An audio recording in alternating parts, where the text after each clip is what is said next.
நண்பர்களே, தென்காசியில் பஸ் ஸ்டாண்ட்லேருந்து நடந்து வர தூரத்தில் இருக்கிறது கேஆர் காலனி.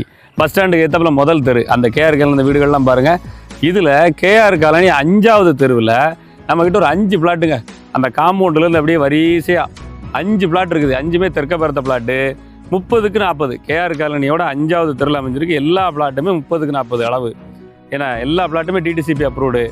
விருப்பம் இருக்கிறவங்க ஸ்க்ரீனில் நம்பர் கொடுத்துருக்கேன், கான்டாக்ட் பண்ணுங்கள். கேஆர் காலனி 5வது தெரு. லொக்கேஷன் தெரியலனாலும் வாட்ஸ்அப்பில் லொக்கேஷன் அப்படின்னு சென்ட் மீ லொக்கேஷன் அனுப்புங்க. உங்கள் லொக்கேஷன் அனுப்பி விட்றேன். நேராக வந்து பிளாட்டை பாருங்கள். சென்ட்டுக்கு வெறும் 9 லட்சம் தான் சொல்கிறாங்க. இதுக்கு முந்தின தெருவில் ஒரு பிளாட்டு கிடக்குங்க, 13 லட்சம் சொல்லுதாங்க. நான் ரொம்ப கம்மியாக சொல்லுதேன். மற்ற இடத்துலேருந்து சென்ட் 4 லட்சம் குறைச்சி சொல்லுதான். இதை விட கம்மியாக தென்காசியில் கிடைக்குமான்னு தெரியல. ஏன்னா எலத்தூர்கிட்ட லேஅவுட் போட்டு 10 லட்சங்காங்க. பஸ் ஸ்டாண்டுக்கு ஏற்றாலும் நடந்து வர தூரத்தில் இருக்குது. சௌரியமாக இருக்குது. டிடிசிபி அப்ரூவோடு இருக்குது. வாங்குறதுக்கு லோன் வாங்கி தரேன். அளவு 30க்கு 40. ஒவ்வொரு பிளாட்டும் 30க்கு 40 கரெக்டாக இருக்குது. சைடு ரூம் போட்டு கட்ட நல்லாயிருக்கும். ஸ்க்ரீனில் நம்பர் இருக்குது, வாட்ஸ்அப்பில் வாங்க.